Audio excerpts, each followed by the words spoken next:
I was looking after the production side of it. I don't mean the musical production, but the pressing of records, making sure that they were all available by the release date, making sure the sleeves were also available to put around the record, the albums, ordering enough, which I thought was sufficient to supply the demand, but not too many, whereby you had a warehouse full of stuff you couldn't get rid of. And for the most part, it was quite successful. All we didn't have computerized printouts, but we had daily sales figures from our depots, in the belief that if they started out with 152 in the morning and they ended up with 142 at the end of the day, they'd sold 10. And that's the only way that we could judge how many records were sold. If there was a delivery from the factory of 10,000, then we would obviously take that into account. And if we exported 1,000 to somewhere, that would be taken into account. But it was just every single record arithmetically worked out in your head to produce these sales figures. With the slower selling albums, they would only do them monthly. But all the hot ones, like West Side Story and My Fair Lady and Dusty albums, and all the major singles that had recently been released, they were all done that way.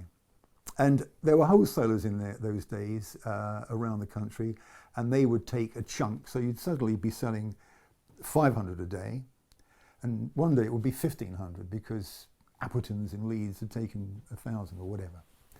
That was it. But as I say, I was involved in trying to work out how many records needed to be pressed, which leads me on to how they were pressed, in fact, because once a single or an album had been finished in the studio, we had our studio in Stanhope Place, which is where the main Philips head office for music was.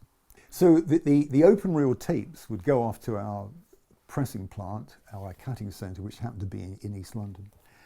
And they were put onto acetates, which is an aluminium sheet coated on both sides with plastic. And these were put on the lathes to be cut by the cutting engineer, which is just like a record player, except that it dug the grooves out and they were spiraled away into a well. And you ended up with exactly the same as a record, except that it was an acetate, and which is what that is. There it is. It's already been cut. It's that transformed into that. But then we had to go through a process of producing the records from that. So they would be sprayed with silver. Each side of the record would be sprayed with silver in what we call the electroforming department. And they would come up with something which we called stampers, which is that. And these were the very things that pressed the records. You had one for each side. You had a label that you put in there, a label on the other one, and the jaws of the press would come together like that. Plastic pellets would be in there, just enough, carefully weighed out, and the plastic will be melted at something like 300 or 400 degrees centigrade under hydraulic pressure, and there would be your LP. They would have to cut round the edge, all the bits around the edge, and throw them away, and you would end up with hopefully a perfect LP. And every 70, this is the 1960s, every 70 pressings were checked by our quality control to make sure they were there. And then the first ones that came up actually had white labels, and they would come into us. Here's another one here, which I've kept over the years. Johnny Mathis record, a Fontana white label. And the reason we did these white labels was because we wanted to be absolutely sure that we'd made the right thing and that the tracks were in the right order, and we hadn't put Dusty Springfield on a Johnny Mathis record or something, and they had to be checked by the A&R man, who would play it all the way through and usually 99% of the time give it the thumbs up.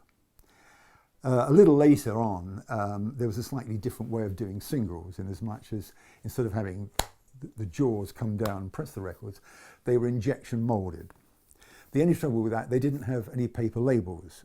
So all the words and all the logos were also impressed into the plastic, and then a paintbrush, a bit like you do on the walls or the ceilings would come along and paint the label in a particular colour, and all the words were unpainted, so they would come out black against a yellow label or a red label, and then they turn those out at quite a pace. Actually, you could produce several thousands a day from one record press, and that's how it continued really until CDs came along in the early mid-80s, and it was just my job to make sure that we didn't have too many of a record that would never sell.